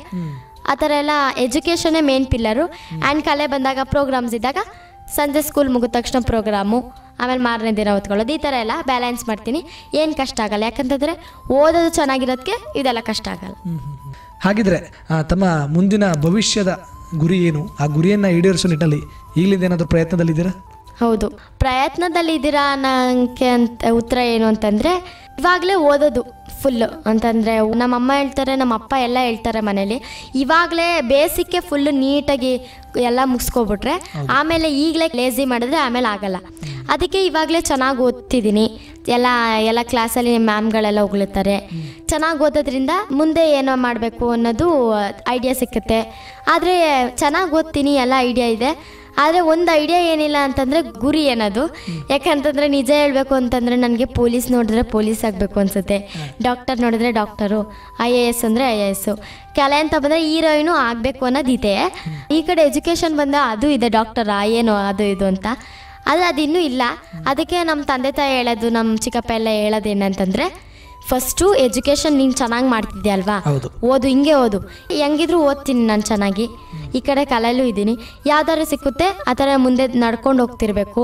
ನಿನಗೆ ಒಂದು ಏಜಿಗೆ ಬಂದಾಗ ಏನು ಗುರಿ ಅನ್ನೋದು ಗೊತ್ತಾಗುತ್ತೆ ಅಂತ. ಹೌದು, ಅಂದರೆ ಪ್ರಸ್ತುತವಾಗಿ ಯಾವ ಗುರಿಯನ್ನು ಇಟ್ಕೋಬೇಕು ಅನ್ನೋ ನಿರ್ಧಾರದಲ್ಲಿ ಗೊಂದಲದಲ್ಲಿದ್ದರಿಂದ ಮೊದಲು ಶಿಕ್ಷಣವನ್ನು ಮುಗಿಸಬೇಕು. ಉನ್ನತ ಶಿಕ್ಷಣವನ್ನು ಮುಗಿಸಿ ತದನಂತರ ಏನು ಆಸಕ್ತಿ, ಕಲೆ ಆಗಿರ್ಬೋದು, ಈ ಥರ ಹಾಡುಗಾರಿಕೆ, ನೃತ್ಯ ಆಗಿರ್ಬೋದು, ಅವುಗಳ ತೊಳಸ್ಕೊಳ್ಳೋದು ಇದೇ ಇರುತ್ತೆ. ಮೊದಲು ಶಿಕ್ಷಣವನ್ನು ಮುಗಿಸ್ಬೇಕು ಅನ್ನೋದು ತಮ್ಮ ಗುರಿಯಾಗಿದೆ. ಭಾಳ ಸಂತೋಷ ವಿಶಾಖ ಅವರೇ, ಸಾಕಷ್ಟು ವಿಚಾರಗಳನ್ನು ತಮ್ಮ ಕಲಾ ಯಶಸ್ಸಿನ ಕುರಿತು ಮಾಹಿತಿಯನ್ನು ಹಂಚ್ಕೊಳ್ತಾ ಬಂದ್ರಿ. ಈಗ ಕಾರ್ಯಕ್ರಮದ ಕೊನೆಯ ಹಂತಕ್ಕೆ ಬರ್ತಾ ಇದ್ದೀವಿ. ಕೊನೆಯದಾಗಿ ತಮ್ಮ ಮಾತುಗಳನ್ನು ಕೇಳ್ತಿರುವಂಥ ನಮ್ಮ ಜನಧ್ವನಿ ಕೇಳುಗರಿಗಾಗಿರ್ಬೋದು ಅಥವಾ ತಮ್ಮಂತೆ ಇರುವಂಥ ವಿದ್ಯಾರ್ಥಿಗಳಿಗೆ ಏನು ಸಲಹೆ ಕೊಡೋಕ್ಕೆ ಇಷ್ಟಪಡ್ತೀರಾ? ಮೊದಲನೇದಾಗಿ ಜನಧ್ವನಿ ಕಾರ್ಯಕ್ರಮಕ್ಕೆ ತುಂಬ ದೊಡ್ಡ ಥ್ಯಾಂಕ್ಸು, ಧನ್ಯವಾದಗಳು. ಯಾಕಂತಂದರೆ ನನ್ನ ಪುಟ್ಟ ಪ್ರತಿಭೆನ ನೀವು ಒಂದು ಪ್ರೋಗ್ರಾಮಲ್ಲೇ ನೋಡಿ ಗುರುತಿಸಿ ಇಲ್ಲಿವರೆಗೂ ಕರ್ಕೊಂಬಂದು ನನ್ನ ಇಂಟರ್ವ್ಯೂ ಮಾಡ್ತಿರೋದಕ್ಕೆ ತುಂಬ ನಿಮಗೆ ಥ್ಯಾಂಕ್ಸ್. ಮತ್ತು ವಿದ್ಯಾರ್ಥಿಗಳಿಗೆ ಮತ್ತು ಜನಕ್ಕೆ ಏನು ಇಷ್ಟಪಡ್ತೀನಿ ಅಂತಂದರೆ, ಮೊದಲನೇದಾಗಿ ಪೋಷಕರಿಗೆ ಹೇಳ್ಬೇಕಂತಂದರೆ, ನಿಮ್ಮ ಮಕ್ಕಳು ಯಾವುದಾದ್ರು ಫೀಲ್ಡಲ್ಲಿ ಹೋಗ್ತೀನಿ ಮಾಡ್ತೀನಿ ಅಂತಂದಿದ್ರೆ ದಯವಿಟ್ಟು ಅವ್ರ ಮೇಲೆ ನಂಬಿಕೆ ಇಟ್ಟು ಅವ್ರನ್ನ ಯಾವ ಫೀಲ್ಡಲ್ಲಿ ಇರುತ್ತೆ ಆ ಫೀಲ್ಡಲ್ಲಿ ಕಳಿಸಿ. ಅವ್ರನ್ನ ಪ್ರೋತ್ಸಾಹ ನೀವೇ ನೀಡಬೇಕು. ಯಾಕಂತಂದರೆ ನಿಮಗೆ ಬಿಟ್ಟು ಅವ್ರು ಯಾರೂ ಇರಲ್ಲ. ನೀವೇ ಪ್ರೋತ್ಸಾಹ ನೀಡೋದ್ರಿಂದ ಇನ್ನೂ ಖುಷಿ ಆಗುತ್ತೆ ಅವ್ರಿಗೆ ನನ್ನ ತಂದೆ ತಾಯಿ ನಾನು ಸಪೋರ್ಟ್ಗಿದ್ದಾರೆ, ನಾನು ಏನು ಬೇಕಾದರೂ ಮಾಡಬೇಕು ಅನ್ನೋ ಛಲ ಹುಟ್ಟುತ್ತೆ. ಇಲ್ಲ ಅಂತಂದರೆ ನಮ್ಮ ತಂದೆ ತಾಯಿನೇ ಇಲ್ವಲ್ಲ, ಯಾಕೆ ಮಾಡಬೇಕು ಅನ್ನೋದು ಬರುತ್ತೆ. ಅದಕ್ಕೆ ಸಪೋರ್ಟ್ ಮಾಡಬೇಕು ಅಂತ ನಾನು ಕೇಳ್ಕೊತೀನಿ. ಆ್ಯಂಡ್ ವಿದ್ಯಾರ್ಥಿಗಳಿಗೇನು ಅಂತಂದರೆ, ನಾನು ಒಬ್ಬ ವಿದ್ಯಾರ್ಥಿನಿಯಾಗಿ ನಾನು ಅಳವಡಿಸ್ಕೋಬೇಕಾಗಿರೋ ವಿಷಯನ, ತಿಳ್ಕೊಬೇಕಿರೋ ವಿಷಯನ ಏನು ಹೇಳಬೇಕು ಇಷ್ಟಪಡ್ತೀನಿ ಅಂತಂದರೆ, ತಂದೆ ತಾಯಿಗೆ ರೆಸ್ಪೆಕ್ಟ್ ಕೊಡಿ, ಚೆನ್ನಾಗಿ ಓದಿ. ಯಾಕಂತಂದರೆ ನಿಮ್ಮ ಮೇಲೆ ತುಂಬ ನಂಬಿಕೆ ಇಟ್ಕೊಂಡು ಸ್ಕೂಲಿಗೆ ಕಳಿಸಿರ್ತಾರೆ. ಕಪ್ಪು ಚುಕ್ಕೆ ಬರೋದು ಮಾಡಲೇಬಾರ್ದು. ಒಂದ್ಸಲ ಜನದೃಷ್ಟಿ ಬಂದರೆ ಅದು ಮುಗೀತು ಕಥೆ. ಯಾಕಂತಂದರೆ ಜನ ಹೆಂಗಿದ್ರು ಮಾತಾಡ್ತಾರೆ, ಆದರೆ ತಂದೆ ತಾಯಿ ನಮ್ಮನ್ನು ನಂಬಿಕೆ ಇಟ್ಟು ಕಳಿಸ್ತಾರೆ ಅಲ್ವಾ, ಅವ್ರಿಗೆ ರೆಸ್ಪೆಕ್ಟ್ ಕೊಡಬೇಕಲ್ವಾ. ಆಮೇಲೆ ದಿನ ಹೊಸ ವಿಷಯನ ಕಲಿತಾ ಇರಬೇಕು, ಬೇರೆಯವರಿಂದ ನೋಡೋದನ್ನು ಕಲಿಬೇಕು ನೀವು. ಆ್ಯಂಡ್ ಚಿಕ್ಕ ಮಕ್ಕಳು ಅಂತಲ್ಲ, ದೊಡ್ಡ ಮಕ್ಕಳು ಅಂತಲ್ಲ, ಎಷ್ಟೇ ವಯಸ್ಸಿಂದ ಆಗಿರ್ಬೋದು, ನಾವು ಎಲ್ಲದರಲ್ಲೂ ನೋಡಿ ಕಲಿಯೋದು ಒಂದಿರುತ್ತೆ. ಆ್ಯಂಡ್ ಓದಿ ಚೆನ್ನಾಗಿ, ನಿಮ್ಗೆ ಯಾವ ಫೀಲ್ಡಲ್ಲಿದೆ ಅದೆಲ್ಲ ಚೆನ್ನಾಗಿ ಮಾಡಿ. ಮೊಬೈಲ್ ಜಾಸ್ತಿ ಯೂಸ್ ಮಾಡಬೇಡಿ. ಮೊಬೈಲ್ ಯೂಸ್ ಮಾಡಬೇಡಿ ಅಂತ ಹೇಳಿದಾಗೆ ತುಂಬ ಜನ ಕೇಳ್ತಾರೆ, ನಾನು ಮೊಬೈಲ್ ಯೂಸ್ ಮಾಡಲ್ಲ ಅಂದರೆ ಯಾರೂ ನಂಬಲ್ಲ. ರೀಲ್ಸ್ ಮಾಡ್ತೀರಾ ಅಂತ. ರೀಲ್ಸ್ ಮಾಡೋದು ನನಗೆ ಬಯಸ್ಕೊಳ್ಳೋ ವಿಚಾರನೇ ಅತ್ತೆ ನಮ್ಮ ಅಮ್ಮನ ಹತ್ರ. ಅದಕ್ಕೆ ರೀಲ್ಸ್ ಮಾಡಬೇಕು ನೀನು, ಯಾಕಂದರೆ ಅದು ಒಂದು ಕಲೆ ತೋರಿಸ್ಕೊಳ್ಳೋದು ವಿಚಾರನೇ. ಯಾಕಂದರೆ ತುಂಬ ಪೇರೆಂಟ್ಸ್ ಹೇಳ್ತಾರೆ ರೀಲ್ಸ್ ಮಾಡಬಾರ್ದು ಅಂತ. ನಮ್ಮನೇಲಿ ಹಂಗಲ್ಲ, ರೀಲ್ಸ್ ಮಾಡಲೇಬೇಕು ನಾನು. ಯಾಕಂದರೆ ಅದು ಒಂದು ಕಲೆ ತೋರಿಸೋ ವೇದಿಕೆ ಅಲ್ವಾ. ನಮ್ಮ ಅಮ್ಮನೇ ನನ್ನ ಅಕೌಂಟೆಲ್ಲ ಹ್ಯಾಂಡಲ್ ಮಾಡೋದು, ನಾನೇನು ಅದನ್ನ ಕೂತ್ಕೊಂಡು ಯಾವಾಗಲೂ ಹ್ಯಾಂಡಲ್ ಮಾಡಲ್ಲ. ನಮ್ಮ ಅಪ್ಪ ಅಮ್ಮನೇ ಪ್ರೋತ್ಸಾಹ ನೀಡೋದು. ನಮ್ಮ ಅಮ್ಮನೇ ಇವಾಗಲೂ ನನಗೆ ರೀಲ್ಸ್ ಮಾಡಿಸೋದು, ಸ್ಟೆಪ್ಸ್ ಎಲ್ಲ ಹೇಳ್ಕೊಡೋದು ನಮ್ಮ ಅಮ್ಮನೇ. ಆದರೆ ರೀಲ್ಸ್ ಮಾಡಬೇಡಿ ಅಂತ ಹೇಳಲ್ಲ, ಯಾಕಂತಂದರೆ ಅದು ಒಂದು ಕಲಾ ವೇದಿಕೆ ಇದ್ದಂಗೆ. ನಮಗೆ ನಾವು ಮಾಡೋದು ತಪ್ಪಲ್ಲ, ಯಾವ ರೀತಿ ಉಪಯೋಗಿಸ್ಕೋತೀವಿ ಅನ್ನೋದು ಮೇಲೆ ಅದು ನಿಂತ್ಕೊಳ್ಳುತ್ತೆ, ಮುಖ್ಯ ಆಗುತ್ತೆ. ಆ್ಯಂಡ್ ಯೂಸ್ ಮಾಡಬೇಡಿ ಅಂತ ಏನಕ್ಕೆ ಹೇಳೋದು ಅಂದರೆ, ಇದು ಏನು ರೀಲ್ಸ್ ಎಲ್ಲ ಬಿಟ್ಟು ನೀವು ಕಲಾ ವೇದಿಕೆ ನಾನು ಗುರ್ತಿಸ್ಕೊಳ್ಳೇಬೇಕು ಅನ್ನೋದೆಲ್ಲ ಬಿಟ್ಟು ಈ ಗೇಮ್ ಆಡೋದು, ಆಮೇಲೆ ಬೇಡದೇ ಇರೋದನ್ನೆಲ್ಲ ನೋಡೋದು ಮೊಬೈಲಲ್ಲಿ. ಯಾಕಂತಂದರೆ ನಾವು ಓದೋದನ್ನೆಲ್ಲ ಬಿಟ್ಟು ಗೇಮ್ ಆಡೋದು, ಆ ಗೇಮು ಈಗ ಬಂತ ಕೂತ್ಕೊಳ್ದೆ ಸಮಯ ವ್ಯರ್ಥ ಮಾಡ್ದೇ ಓದೋದು ಆ ಥರ ಎಲ್ಲ, ಅಥವಾ ಬೇರೆ ಫೀಲ್ಡು ಕಲೆ ಮಾಡ್ತೀನಿ, ಆ ಥರ ಎಲ್ಲ ಮಾಡೋದನ್ನ ಇಷ್ಟಪಡ್ತೀನಿ ಅಂತ. ಆ್ಯಂಡ್ ನಿಮಗೂ ಕೂಡ ಇನ್ನೊಂದ್ಸಲ ಧನ್ಯವಾದಗಳು. ಆ್ಯಂಡ್ ನನ್ನ ಝೀಗೆ ನಾನು ಇನ್ನೊಂದ್ಸಲ ಥ್ಯಾಂಕ್ಸ್ ಹೇಳಕ್ಕೆ ಇಷ್ಟಪಡ್ತೀನಿ. ಯಾಕಂತಂದರೆ ನಾನು ಇಂಟರ್ವ್ಯೂ ಮಾಡೋಕ್ಕೆ ಅವರು ನನ್ನ ಒಂದು ಕುಟುಂಬ ಇದ್ದಂಗೆ. ಯಾಕಂತಂದರೆ ನಾನು ಜೀ ಕನ್ನಡಕ್ಕೆ ಹೋಗಿದ್ದೀನಿ ಅಂತಲೇ ಎಲ್ಲ ಗುರುತಿಸಿರೋದು ನನ್ನ, ಇಲ್ಲಾಂದರೆ ಆಗ್ತಿರ್ಲಿಲ್ಲ. ನನ್ನ ಕಲೆನ ಗುರುತಿಸಿ ಅಷ್ಟು ದೊಡ್ಡ ವೇದಿಕೆ, ಇಡೀ ಕರ್ನಾಟಕ ದೇಶಾಂತ್ಯ ನೋಡೋ ಪ್ರೋಗ್ರಾಮ್ಗೆ ನನ್ನ ಕರೆಸಿ ಅವರು ನನ್ನ ಕಲೆನ ಗುರುತಿಸಿ ಅಂತಂಥ ಒಳ್ಳೊಳ್ಳೆ ಮೆಂಟರು, ಮತ್ತು ಎಷ್ಟೇ ದುಡ್ಡು ಕೊಟ್ಟರು, ಎಷ್ಟೇ ಲಕ್ಷಾಂತರ ಕೊಟ್ಟರು, ಒಂದು ಸಲ ಆ ವೇದಿಕೆ ಸಿಕ್ಕಿದ್ಮೇಲೆ ಎಷ್ಟು ಯೂಸ್ ಮಾಡ್ಕೋತೀವಿ ಅಷ್ಟೇ ಒಳ್ಳೆಯದು. ಸುಮಾರು ಜನ ಹೇಳ್ತಾರೆ ದುಡ್ಡು ಕೊಟ್ಟರೆ ಸಿಕ್ಬಿಡುತ್ತೆ ಇನ್ಫ್ಲೂಯೆನ್ಸ್ ಹಂಗೆ ಹಿಂಗೆ ಅಂತ. ಅದಲ್ಲ, ಇನ್ಫ್ಲೂಯೆನ್ಸ್ ಆಗಿದ್ದರೆ ಅದಷ್ಟು ಅಷ್ಟು ಮಟ್ಟಕ್ಕೆ ಹೋಗ್ತಾನೆ ಇರಲಿಲ್ಲ. ಅದಕ್ಕೆ ನಾನು ತುಂಬ ಥ್ಯಾಂಕ್ಸ್ ಹೇಳೋಕ್ಕೆ ಇಷ್ಟಪಡ್ತೀನಿ. ನಿಮಗೂ ಕೂಡ ಧನ್ಯವಾದಗಳು ಈ ಪುಟ್ಟ ಪ್ರತಿಭೆ ಗುರುತಿಸಿದ್ದಕ್ಕೆ. ಭಾಳ ಸಂತೋಷ ವಿಶಾಖ ಅವರೇ. ಇಷ್ಟೊತ್ತು ನಮ್ಮ ಯುವಚೇತನ ಕಾರ್ಯಕ್ರಮದಲ್ಲಿ ತಾವು ಭಾಗವಹಿಸಿ ತಾವೇನು ವಿವಿಧ ರೀತಿಯ ಕಲಾ ಪ್ರತಿಭೆಯಲ್ಲಿ ಆಸಕ್ತಿಯನ್ನು ಹೊಂದಿರೋದು ಕುರಿತು, ನೃತ್ಯ, ನಟನೆ, ಹಾಡುಗಾರಿಕೆ ಇವುಗಳಲ್ಲಿ ತೊಡಗಿಸ್ಕೊಳ್ತಾ ಬರ್ತಿರೋದು ಕುರಿತು, ಕಳೆದ ಸೀಸನ್ 2 ಡ್ರಾಮಾ ಜೂನಿಯರ್ಸ್ನಿಂದ ಸತತ ಪ್ರಯತ್ನವನ್ನು ಮಾಡ್ತಾ 5ನೇ ಸೀಸನ್ಗೆ ಆಯ್ಕೆಯಾದ ಅನುಭವ ಆಗಿರ್ಬೋದು, ಅಲ್ಲಿ ಆಡಿಷನ್ನಲ್ಲಿ ತಮ್ಮನ್ನು ಯಾವ್ಯಾವ ಪ್ರತಿಭೆಯನ್ನು ಹೊರತರಲಿಕ್ಕೆ ತಮ್ಮ ಮೇಲೆ ಪ್ರಯೋಗಗಳನ್ನು ನಡೆಸಿದ್ರು ಅದ್ರ ಕುರಿತಾಗಿರ್ಬೋದು, ತಾವು ಯಾವ ರೀತಿಯೆಲ್ಲ ಕಲೆಗಳಲ್ಲಿ ತೊಡಗಿಸ್ಕೊಂಡು ಈ ಕಾರ್ಯಕ್ರಮದಲ್ಲಿ ನಾನು ಸೇರಲೇಬೇಕು, ಆ ಕಾರ್ಯಕ್ರಮದಲ್ಲಿ ನಾನು ಭಾಗವಹಿಸಿ ಜನರನ್ನು ಮನರಂಜಿಸಲೇಬೇಕು ಅನ್ನೋ ಛಲದಿಂದ ಕಾರ್ಯಕ್ರಮಕ್ಕೆ ಆಯ್ಕೆಯಾಗಿ ಫೈನಲಿಸ್ಟ್ವರೆಗೂ ಹೋಗಿ ಒಬ್ಬ ಫೈನಲಿಸ್ಟ್ ಸ್ಪರ್ಧಿಯಾಗಿ ಉತ್ತಮ ಕಲಾ ಪ್ರತಿಭೆಯಾಗಿ ಹೊರಹೊಮ್ಮಿದ್ದು ರಾಜ್ಯದ ಜನತೆ ಗುರುತಿಸುವಂತ ಆಗಿ ನಮ್ಮ ತಾಲೂಕಿಗೆ ಒಂದು ಕೀರ್ತಿಯನ್ನು ತಂದದ್ದಂತ ಆಗಿರ್ಬೋದು. ಹಾಗೆ ನಾಟ್ಯ, ಹಾಡುಗಾರಿಕೆ ಇವುಗಳಲ್ಲಿ ತೊಡಗಿಸ್ಕೊಳ್ತಾ ಬರ್ತಾ ತಮ್ಮ ಮುಂದಿನ ಭವಿಷ್ಯದ ಕುರಿತು ಸಾಕಷ್ಟು ವಿಚಾರಗಳನ್ನು ತಿಳಿಸ್ಕೊಟ್ರಿ. ಜೊತೆಗೆ ವಿದ್ಯಾರ್ಥಿಗಳಾಗಿರ್ಬೋದು, ಪೋಷಕರಾಗಿರ್ಬೋದು, ತಮ್ಮ ಮಕ್ಕಳ ಭವಿಷ್ಯವನ್ನು ರೂಪಿಸುವ ನಿಟ್ಟಿನಲ್ಲಿ ಯಾವ್ಯಾವ ಕ್ರಮಗಳನ್ನು ಕೈಗೊಳ್ಳಬೇಕು ಅನ್ನೋದು ಕುರಿತು ಸ್ಫೂರ್ತಿದಾಯಕ ವಿಚಾರಗಳನ್ನು ನಮಗೆ ಹಾಗೂ ನಮ್ಮ ಕೇಳುಗರಿಗೆ ತಾವು ಬಂದು ತಿಳಿಸ್ಕೊಟ್ಟಿದ್ದಕ್ಕೆ ತಮಗೆ ತುಂಬ ಹೃದಯದ ಧನ್ಯವಾದಗಳು. ಥ್ಯಾಂಕ್ಸ್. ತಮ್ಮ ಭವಿಷ್ಯದ ಎಲ್ಲ ಗುರಿಗಳಿಗೆ ಶುಭವಾಗಲಿ. ಈ ಎಲ್ಲ ಕಲೆಗಳಲ್ಲಿ ತಮಗೆ ಭವಿಷ್ಯದಲ್ಲಿ ಇನ್ನಷ್ಟು ಉಜ್ವಲ ಯಶಸ್ಸು ಸಿಗಲಿ ಅಂತ ಆಶಿಸ್ತಾ ಇಲ್ಲಿಗೆ ಇವತ್ತಿನ ಕಾರ್ಯಕ್ರಮವನ್ನು ಮುಕ್ತಾಯ ಮಾಡ್ತಾ ಇದ್ದೀನಿ. ಧನ್ಯವಾದಗಳು.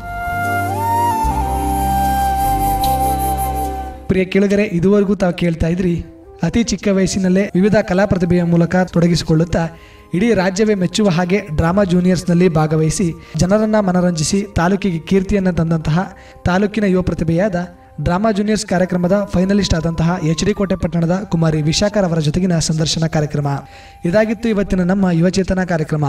ಮತ್ತೆ ಮತ್ತೊಂದು ಯುವಚೇತನ ಕಾರ್ಯಕ್ರಮದಲ್ಲಿ ಮತ್ತೊಬ್ಬ ಯುವ ಪ್ರತಿಭೆಯ ಅನುಭವದೊಂದಿಗೆ ತಮ್ಮನ್ನು ಮತ್ತೆ ಭೇಟಿಯಾಗ್ತೀನಿ. ಅಲ್ಲಿಯವರೆಗೂ ಕೇಳ್ತಾ ಇರಿ ಜನಧ್ವನಿ. ಇದು ನಿಮ್ಮ ನೆಚ್ಚಿನ ಹಾಗೂ ಮೈಸೂರಿನ ಮೊಟ್ಟಮೊದಲ ಸಮುದಾಯ ರೇಡಿಯೋ ಕೇಂದ್ರ 90.8 ಕಂಪನಾಂಕದಲ್ಲಿ ಸರಗೂರಿನಿಂದ ಪ್ರಸಾರವಾಗುತ್ತಿದೆ. ನಮಸ್ಕಾರ.